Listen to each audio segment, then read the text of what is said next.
something that I really depend on. When you grow up in the type of scenario that I grew up in, where there's no foundation, or where all the structures that are put into place early on, those fall apart, and you realize how arbitrary structures are, which is terrifying as a kid, because there's no security, there's no safety net. It's a horrifying place to be at as a kid. And you see like everything that you relied on as a source of meaning, you see that crumbling, and you see like vitriol and violence and everything like emerging in its wake. And then all that's left is interpretation. It's just you trying to make sense of it. And it was really, really hard for me as a teenager. I mean, all teenagers have to do that in a sense. They have to construct their reality. But most of the times they have some building blocks that they can use. I was operating from a clean slate. Like when I was in high school, everybody else was like going to bed and getting up and going to school in the morning and everything. I was the one who was like driving around. It was like at midnight on school nights. My dad had no idea where I was at. Like free reign. There was no curfew. I could do whatever, and that's not good for a teenager. So I'd be out, like drinking and just driving around the back roads. If someone wanted to come along, then they were welcome to. But I'd just be out drinking, driving the back roads when I was 16 at midnight. And I'd go to school, and I'd usually sleep during class to like catch up on sleep. Zero structure. It was total chaos, and it took me a long time to kind of come to terms with that. The time that we're living in now, where there's no like consensual reality, where you have all of these different versions of reality, some like totally outlandish, like the idea that cobra blood is being used in vaccines to like inject the devil into people. Who comes up with this stuff? And then I think the second question is, who in the world's buying into this? But you have all these, like, in some cases, really outlandish versions of reality. They're disturbing, and it is disturbing. But at the same time, all those basic epistemologies, all those ways that we have of bracketing reality in a way that it makes sense to us, like none of those have really applied to me since I was a little kid. So that's why I'm like kind of absurd and kind of ironic, because like you realize the arbitrariness of any system of meaning. So I guess I approach the world very much as a creative writer. I think even in my articles and everything, I kind of approach them the same way, like new historicism. You're just grabbing bits of things from different sources, from different like networks of meaning and whatnot, and you're just extracting them from those and combining them in new ways to create something new. It's all kind of liberating to me, the lack of a consensual reality, because what's left is just kind of postmodern notion of play, absurdity and irony. I'm very much a postmodernist, even though postmodernism has come and gone, but I guess it kind of makes me more comfortable with the stage that we're at now, even though like I find like the conspiracy theories like totally just bizarre. But it's just like one more thing you can just kind of play with and poke fun at and whatnot. And I guess that's what a lot of my writing does. That's kind of what poetry is to me, like, and the lack of a clear philosophical guideline, even though I do put a ton of emphasis on like Zen and like the Bhagavad Gita and some of the Eastern philosophies. Those are very much my framework. But those are all about play too. Zen is all about play, like the koans and everything like that. Those aren't meant to supply meaning. They're meant to point to the breakdown of the systems that humans try to impose on the world. So yeah, I guess that's kind of what poetry and creative writing means to me.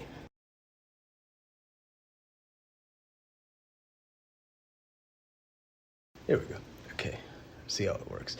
Barbed wire tattoo, and this is one that I've never been able to read in public. Like I've never been able to read this at a poetry reading. Why not?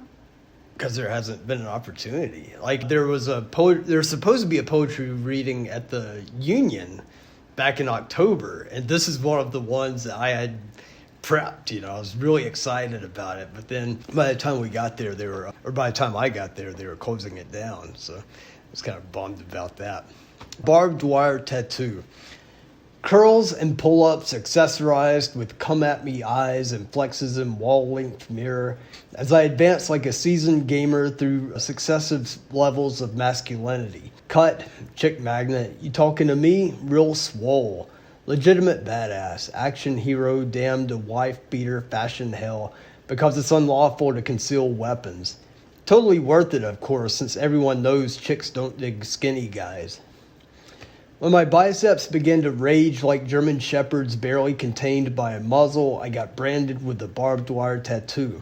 It's savage, wires braided together like cobras fighting to the death. When I flex, the barbs bite into my biceps until it seems they'll leak awesomeness in inky colors down my hairless arm, bronze with tan from a spray bottle. Other guys with barbed wire tattoos, including older guys with barbed wire tattoos like rubber bands stretched beyond use, give crazy mad props to my barbed wire tattoo. When we fist bump and blow it up, they hold the detonation an extra second as though wowed by how much I'm sure to get laid. Haters mock my bod, say with my bulging pecs and skinny legs I look like a thought bubble, but I pop thought bubbles, drain them of their stick figure postures, and use them to season my protein, creatine, and peanut butter mix. Suburban spirituality, and it's based on a true story. Like, my dad actually did build a pyramid out of beer cans. I never saw it, but my best friend went out to see him one day, and he saw the beer can pyramid and said it was pretty impressive. He said it was quite tall. So I was like, man, that's the kind of thing I like to write poems about. That's so many bizarre, like, I've known so many bizarre characters and everything, so many bizarre experiences that can fall outside the realm of like normal experience. I think everybody has those, but I like to write about those. Dad built a pyramid from empty cans of light in a corner of the living room where ornaments used to hang on desiccated Christmas trees well into the spring. A marvel of conception and execution, it rose 5 feet from its linoleum base to a tiny umbrella lodged into the pinnacle's mouth like a flamboyant but silent prayer to the faded print of his old 75 Barracuda. He mourned the lack of sharp corners, but I marveled at the tension between the polyhedron and little cylinders as days of backwash stung my nostrils like patchouli oil.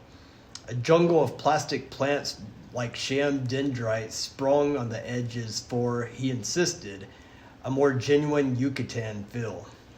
I worried that the erection of beer can pyramids was a sign of terminal alcoholism. He dubbed the pyramid Kukul Can, sold it online to the highest bidder for what he would have made at the local recycling plant. The buyer, an armchair archaeologist from Gulfport, received the box a few days later, cardboard damp as a newly peeled potato, clutching empty cans like weathered skin.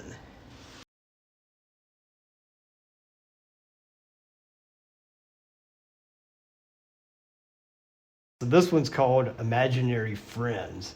It's kind of based on a true story. When I was a kid, I saw this I saw this movie. I can't say the movie was horrible, but it was about this kid who was abducted. It was a true story. It was actually the son of the guy who did America's Most Wanted, that show that used to be on the air. But his son was abducted in a department store. They didn't find him for a while, and then they found him, and he's like decapitated. And I saw this movie, this made-for-TV movie, when I was like 5. And it absolutely, needless to say, just like terrified me. Like, at the end of the movie, they showed pictures of different kids who were either missing at the time or who had been, it had to be kids that were missing at the time. And the whole thing was just so terrible. I mean, it was so awful that, like, I was kind of scarred. I mean, I was kind of traumatized by it. And it scared me for a while. And, like, every time I looked in the mirror, it's so weird, but I would kind of make this like horrifying face. I would, and I don't really know. Like, I guess one of the kids' faces really scared me. I would try to like replicate the kid's face when I looked in the mirror. Some kind of just weird thing that kids do. I mean, I'm sure there's some kind of Freudian explanation for it. Actually, I'm pretty sure there is. It's almost like I wonder if by like trying to make that face, it wasn't me trying to get control over the fear, like make it something palpable so that it was something that could be controlled, that could be contained. But I don't know. At any rate, I called the face the ugly boy. So essentially what I was doing is just looking in the mirror and saying, there's the ugly boy. But it's just my own reflection. It was just this really weird thing that I've never been able to fully make sense of. But it's called Imaginary Friends. I guess it was kind of like a weird version of an imaginary friend. Okay, so we never mentioned them at recess, just as we never discussed the hieroglyphs that made our thumbprints different. Sometimes I wondered if, after Seesaws and Blind Man's Bluff, Adam interviewed his imaginary friend on his bedroom floor in talk show format, circled by a captive crowd of stuffed bears, or if Robbie sleuthed with his through woods that doubled for Victorian London behind the efficiency apartments on 4th Street. Mine dwelled in mirrors. He'd clutch his hands to his chest like claws and hiss when he saw me, eyes pinched into fists, face a turnstile of grimaces. He called himself the ugly boy. I would try to slink past the bathroom mirrors, swivel my head towards mildew-caulked tiles, lest I should see him perched in the glass like a shaggy-haired gargoyle. People say when you talk to yourself, you're only crazy if you respond.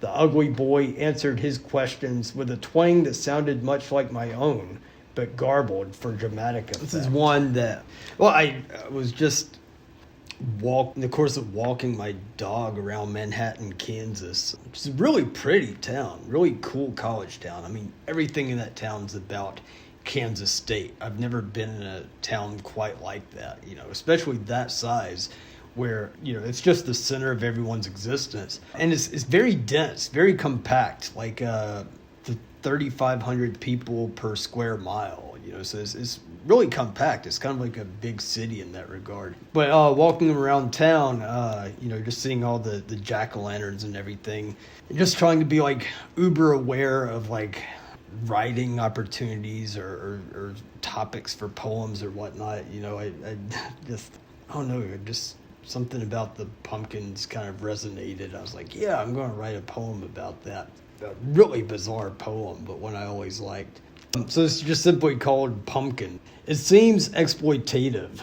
Pumpkins with meth mouth, sex face, caught mid-cough or grimace, silent movie audition, cranial yoga poses.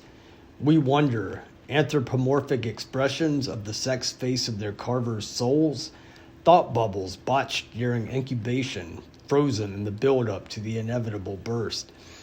Feeble lights from their lipless, lidless, hairless holes bob and weave at dusk. Strained eyes and semi-dazed smirks ape the pharmaceutically savvy American. They don't flinch, as though anything less than flash mobs and espresso jitters will escape our notice. The voyeur down the road placed his jack-o'-lantern in a window, its face averted from cracked blinds, pumpkin pie and a bag of seeds on the table beside it. Emojis for introverts, their only recourse is the forced smile. It's a regretful earthbound syntax that leaves them with no thumbs to twiddle, no nails to gnaw, no skin to sack their faces in.